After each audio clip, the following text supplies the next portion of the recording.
जोर से बोलो, और जोर से बोलो। अरे जरा जम के तो बोलो। क्या आज व्रत हो? कोई फलाहार है? फलाहार हो क्या? तो फिर क्यों कमजोरी कर रहे हो?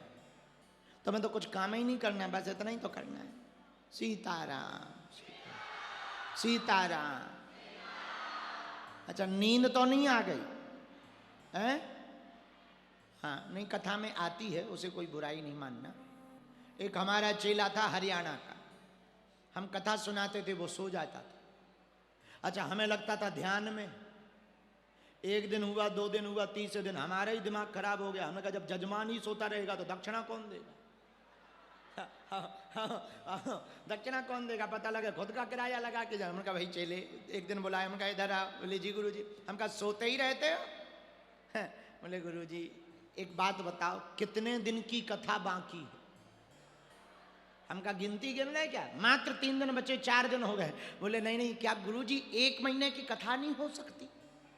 हमने कहा क्यों? अरे बोले गोली खा खा के मर गए, नींद नहीं आई, और आपकी कथा में इतना गजब का जादू है, बिना गोली के नींद आ रही। हमने कहा ठटरी के बरे, हम तुझे तो सुलाने आए हैं कि जगाने आए हैं? तो कई लोग, अच्छा एक आदमी और बड़ा खतरनाक, कथा में आता था, सो जाता था, सो तो ठीक है, सोते हुए सपना देखता था। अब एक कथा में आया, बैठ गया, सोने लगा, और सोते सोते सपना देखने लगा। अच्छा, उसकी दुकान थी कपड़ों की। सपना देखने लगा कि वो दुकान पे बैठा है और कपड़ा बेच रहा। कथा में बैठा है और सपना देख रहा कि दुकान पे कपड़ा बेच रहा। इतने में सपने में देखता है कि एक ग्राहक आया। ग्राहक बोला कपड़ा दिखा, उसने कपड़ा दिखाया सपने में। ग्राहक ने पूछा कितने का? बोले 5 रुपया मीटर। बोले बहुत महंगा है, हमें नहीं चाहिए। तो ग्राहक जाने लगा, सपने में ग्राहक जाने लगा, तो ये चिल्लाया ले जा 4.5 में। देख सपना रहा, पर बीच पंडाल में ही चिल्ला पड़ा, ले जा 4.5 में। दोनों हाथ पसार और सामने वाले भक्त का कुर्ता दीनों फाड़।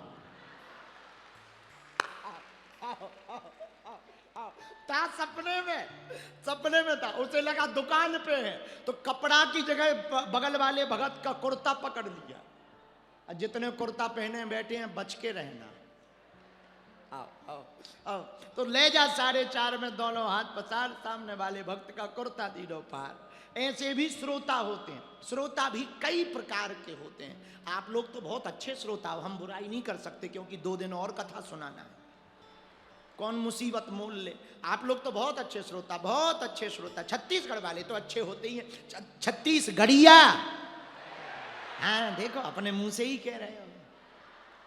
अपने मुंह से ही कहते हो। आप लोग तो बहुत अच्छे। बाकी श्रोता तो अब श्रोता ही होते। कुछ श्रोता ऐसे होते हैं, श्रोता नहीं होते, सरौता होते।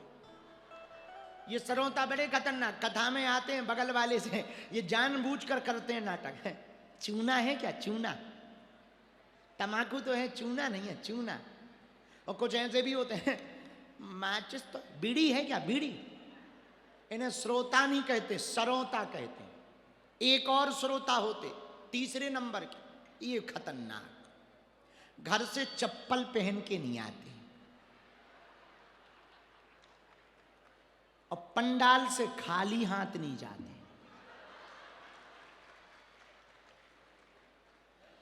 ये गजब के श्रोता होते हैं, बड़े गजब के श्रोता। इनकी तो पूछो ही मत। और कई बार दाव लग जाए तो पूरे 7 दिन के 7 दिन घर से पहन के नहीं आते। कम से कम एक कथा से 7 दिन में 1 साल का जुगाड़ कर लेते। ये बहुत अच्छे श्रोता हैं।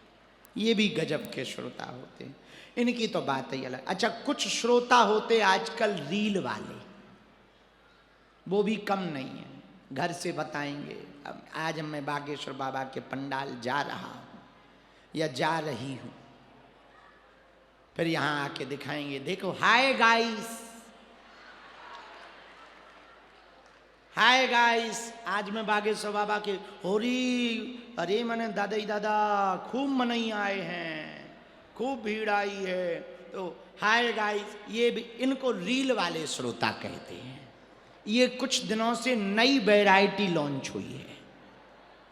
अच्छा, इन्हें कथा से कोई लेना देना नहीं, इनकी फोटो टीवी में आ जाए तो ये ऐसे आंख बंद कर ले जैसे मीरा घुस गई हो। आओ, इनका अलग ही लेवल है ये तो। आओ, और ये भले ही धक्का खा के मंच पे आएंगे पर फोटो जरूर खिंचाएंगे। हाँ हाँ, और लिखेंगे आज बागेश्वर बाबा से शास्त्रार्थ करते हुए। आओ आओ आओ, चाहे बागेश्वर बाबा स्वयं भी शास्त्र का अर्थ ना जानते हो, ये तो ठीक ही है, लेकिन लिखेंगे ऐसे ही। ये भी श्रोता बड़े ऊंचे होते हैं। आप लोग ऐसे नहीं हो, छत्तीसगढ़ वाले ऐसे नहीं है, ये तो दूसरे देश की बात बता रहे हैं, आप लोग बुरा ना मानना। हाँ, ये भी श्रोता है, पर असली श्रोता कौन? आहा, इसका वर्णन हमें पता लगा। कथा कैसे सुननी चाहिए? कथा के पहले बैठ जाओ और कथा के बाद तक बैठ करके कथा को सुनो। कथा में सब बातें काम की नहीं हो सकती या तुम्हारे मतलब की मत छांटो। कथा में जो अच्छा लगे उसे भगवान का प्रसाद मानकर जीवन में उतारो। भैया, सच्चे मन से यदि तुम कथा सुनोगे तो तुम्हारे मन की वृथा जरूर मिट जाएगी। हाँ, ये पक्का है। हनुमान जी, आहा, हनुमान जी हृदय में राम जी को रखकर लंका में गए। अच्छा बताओ, हृदय में राम जी को रख करके हनुमान जी लंका में प्रवेश करते हैं। कितना अच्छा सिद्धांत है, सीधा सा सिद्धांत है कि लंका में भी जाओ तब भी राम का स्मरण करके जाओ। सीधा सा सिद्धांत। हनुमान जी आगे बढ़े। गरल सुधा रिपु करई मिताई, गोपद सिंधु अनल सितलाई, और गरुड़ सुमेरु रेणु समताही, राम कृपा करी चितवा जाए। हनुमान जी लंका में घर घर गए। गोस्वामी जी ने लिखा भी, मंदिर मंदिर प्रति कर शोधा, देखे जहां तहां अगणित जो। लेकिन रामायण में मंदिर मंदिर वर्णन, पर लंका में मंदिर कहां? महल है, मंदिर थोड़ी है। तो हनुमान जी फिर मंदिर क्यों कह रहे? हमें एक बात समझ आई, हनुमान जी की बुद्धि भक्त की बुद्धि है, जो दृष्टि है वो भक्त की दृष्टि है। भैया, भक्त को तो महल भी मंदिर की तरह दिखाई पड़ता है। एक ये कारण।